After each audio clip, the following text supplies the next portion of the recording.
Now, your first alert forecast with meteorologist Corey Thompson. Tonight certainly is on the windy side outside. As you step outside, expect that to continue over the next several hours. Our Manchester City cam getting dark, a little out of focus because of that change of light for the night, but there are still plenty of clouds overhead. There was a really nice sunset out there just about 20 minutes ago, so hopefully you got a chance to catch it. Temperatures in the upper 70s to around 80, as Hannah mentioned. Those winds still very gusty. Now, on your first alert, we have several things here highlighted in orange. Winds are the first concern here. That continues through the nighttime hours into most of the day tomorrow. Those gusts could exceed 30 miles per hour at just about any time. And so perhaps if you have those outdoor Halloween decorations, make sure they're secure before you go to bed tonight so they don't blow away during those nighttime hours. Now, we are watching the possibility of showers and storms tomorrow. Now, it's going to be later in the day. We're talking past noon in terms of the best chance for stuff to start to pop up, and the best chance for some of those heavier storms in terms of a few that could be on the strong side arrives later in the afternoon, evening. Tonight, no precipitation falling out of the clouds. Pretty extensive cloud cover, though, after a start today.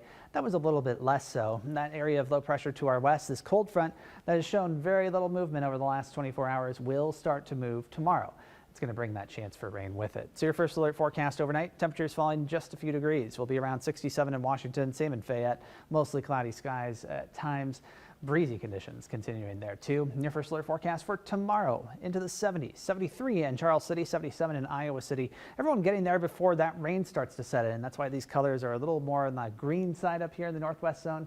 Yeah, later in the afternoon, after we reach that high, temperatures will fall a bit once the rain arrives. And first alert, pinpoint futurecast here shows the cloud cover continuing as we go through the night. We're keeping those southerly or southwesterly winds for a start on Wednesday, so expect another windy and warm one for the first half of the day. Notice by about 9 or 10 o'clock in the morning, a few isolated showers try to pop up, but the better chance for more widespread activity first initially ahead of the main batch of storms will be there in the afternoon hours, but then the main line here arrives about 3 or 4 o'clock in our northwest zone. Now, due to the nature of these storms, individual cells within this line are going to be moving to the northeast tomorrow. The overall line will be shifting to the east, so there will be a little bit of both going on there.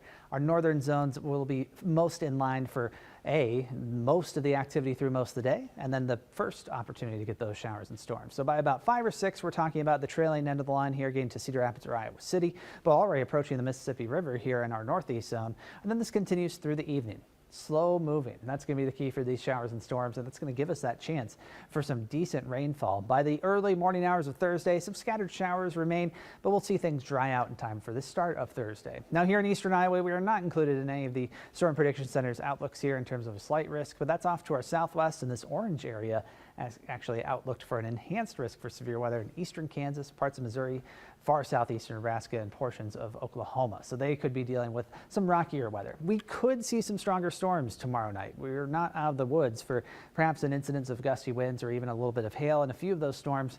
The better bet is the chance for rain. We're looking at a really good swath of rain that's going to exceed an inch probably in many locations, likely in our northwest half of the viewing area, a little bit less the farther southeast you go, but you're certainly not out of the woods for a decent dousing there too. Winds will stay strong through Thursday, lighter Friday, then pick up toward the tail end of the weekend as our pattern stays active.